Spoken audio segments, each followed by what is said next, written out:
bell in the place of worship, be it church or temples.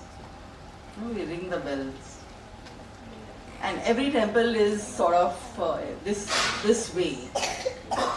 So whatever we speak and we chant, and our wishes, our desires, whatever we say to the Lord, they all go up. The sound never gets lost. We all know about it in the science. So when you ring the bell, all the shlokas and the good thoughts and the positive thoughts, they come down and they affect you. And you feel so positive. That's why you feel so positive in temples. That is the reason. So this is the power of sound. And when I talk about art, there is art everywhere in our country, in almost all the countries. Yes, art is, our life is art, right? In fact, in our country, even, when we serve poha, we put a nimbu and dhania, it's art, right? Everything that, even the singing that we do, the doorbell that rings, and the humming, the falling of the rain, the breeze blowing through the trees, everything we hear, there is music or art in everything that we do. Then I just, as a school person, as a teacher, as an educator, I wonder then why have we compartmentalized art and academics? I've still not found my answer.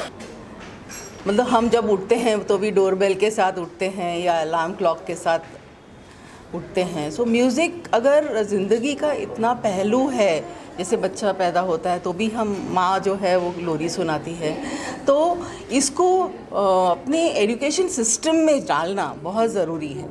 तो the new education policy या national education policy 2020 जो है उसके आधार पे arts, performing arts या visual arts, they should be integrated with the subjects जो science maths सब हैं, उसके साथ इंटीग्रेशन बहुत ज़रूरी है. क्योंकि ज़िंदगी में कुछ भी कंपार्टमेंटलाइज तो नहीं होता, तो सेपरेशन को ख़त्म करने के लिए ये एक चीज़ बनी गई है.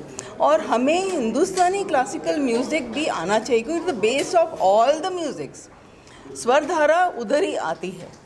क्योंकि अगर हम चाहें तो मतलब एक आइडियल म्यूज़िक वॉइस ट्रेनिंग अगर लेना है तो ये ऐप से आ सकती है.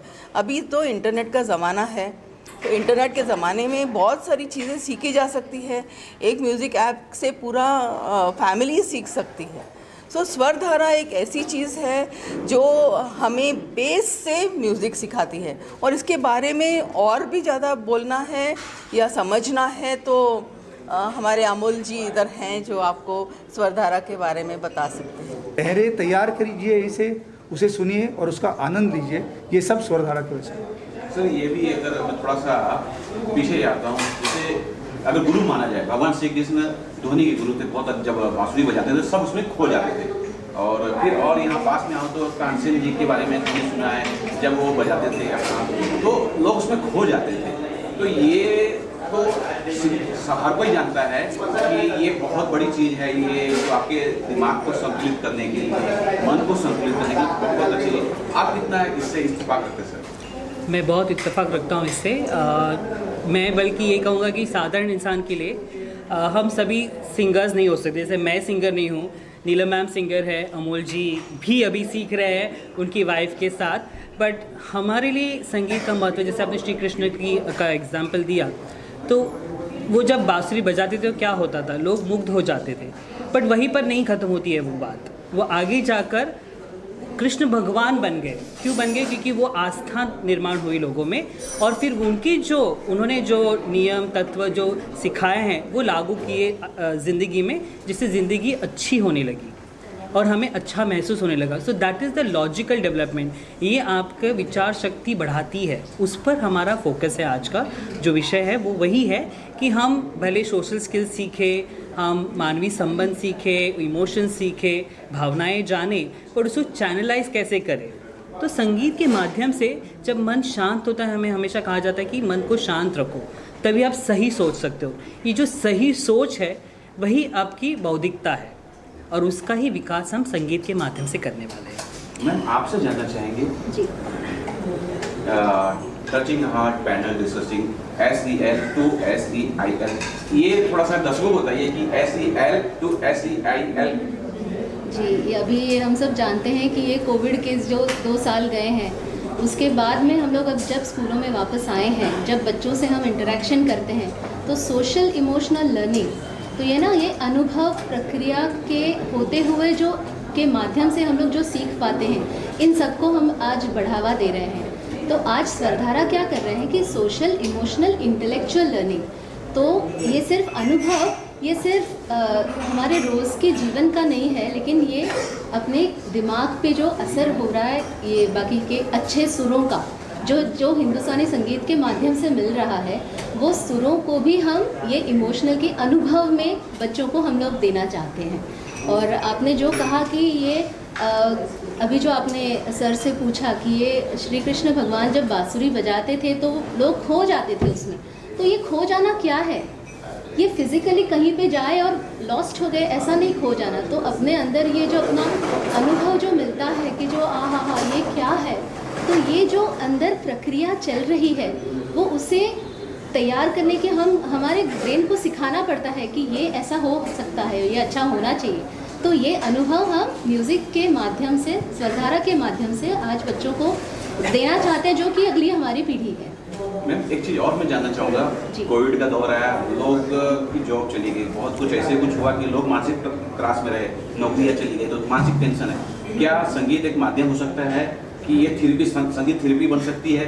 ऐसा सर, आपको एक इसका उल्टा प्रश्न मैं पूछती हूँ, क्या आप जानते हैं कि कोविड के 2 साल में किसी भी संगीत या आर्टिस्ट ने कोई आत्महत्या की हो? नहीं। कि जो कोई तकलीफ से है, जो आर्टिस्ट भी जो गुजरे हैं, उन्होंने किसी ने भी ऐसा कदम ना उठाया कि जिन्होंने अपनी ज़िंदगी ख़त्म कर दी हो, लेकिन उन सबके पास एक मनोबल था, एक मन का धैर्य था कि इन सब से गुजर के हम आगे जा सके। हम लोग जब सुर लगाते हैं ना, तो ऐसा लगता है कि आज कुछ सुर नहीं लग रहा, तो ऐसा नहीं कि हम लोग जाके कहीं पे ऐसे खो जाते हैं, अरे बाप रे ये मेरा को क्या हो गया। हम लोग ऐसे नहीं कहते कि ठीक है आज नहीं लगाया ना, कल सब ठीक हो जाएगा, ऐसा है। तो ये इम्पोर्टेंस है।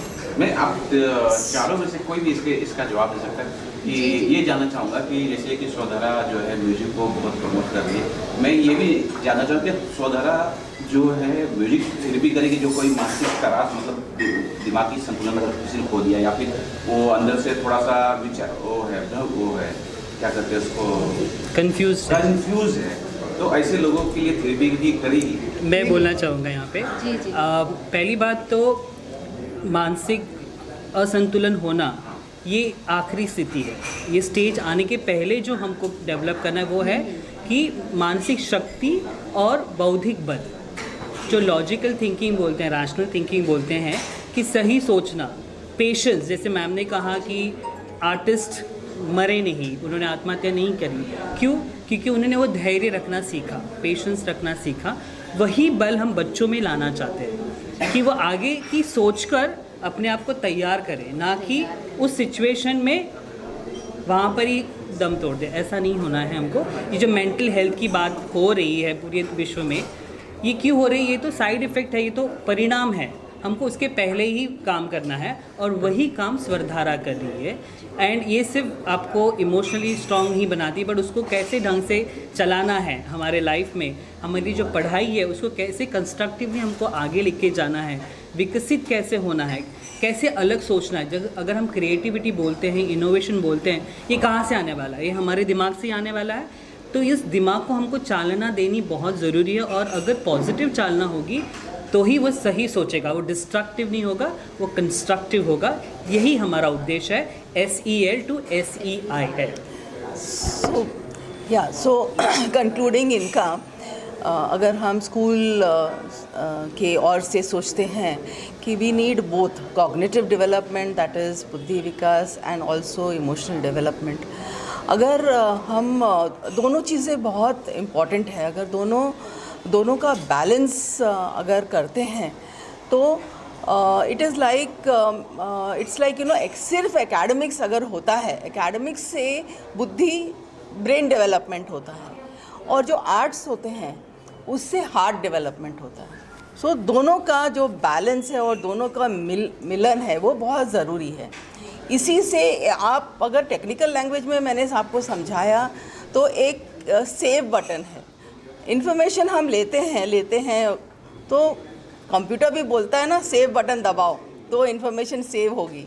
तो आर्ट्स जो है वो सेव बटन है। हम पॉज करते हैं और वो उसमें ऐसे सेव हो जाता है इन्फॉर्मेशन। दोनों का बैलेंस एंड मिलन बहुत ज़रूरी है, जैसे शिव और शक्ति का या यिंग एंड यांग का, उससे से क्रिएटिविटी आती है। और अगर हम सोचें क्रिएटिविटी हम we are all creation of the lord, और जब हम कुछ क्रिएट करते हैं, आपका प्रश्न मैं का जवाब देती हूँ, हम जो क्रिएट करते हैं या कृष्ण की भक्ति किसी की भी भक्ति करते हैं या म्यूज़िक बोलते भजन गाते हैं, तो we go closer to the creator himself. That is the place of music in our life. That is where Swardhara comes in. अब एक चीज़ ये भी जानना चाहेंगे कि स्वरधारा ने इतना अच्छा मुहिम चला रखा है, अगर लोग उससे जुड़ना चाहें, क्योंकि सोशल मीडिया इतना ज़्यादा पावरफुल हो गया है, अगर ये यूट्यूब पे अवेलेबल है, उससे जुड़ सकते हैं, Yes. तो बता किस नाम से अवेलेबल होगा, लोग से जुड़ कनेक्ट कर सकें? गूगल प्ले स्टोर पे स्वरधारा ऐप सर्च करने से हमारा ऐप मिल जाएगा, जिसमें हमारा ये पूरा स्वरधारा की किस तरह से सीखते हैं इसकी प्रक्रिया और इसका पूरा कंटेंट अवेलेबल है। और यूट्यूब पे स्वरधारा चैनल है जिसके साथ भी लोग जुड़ सकते हैं।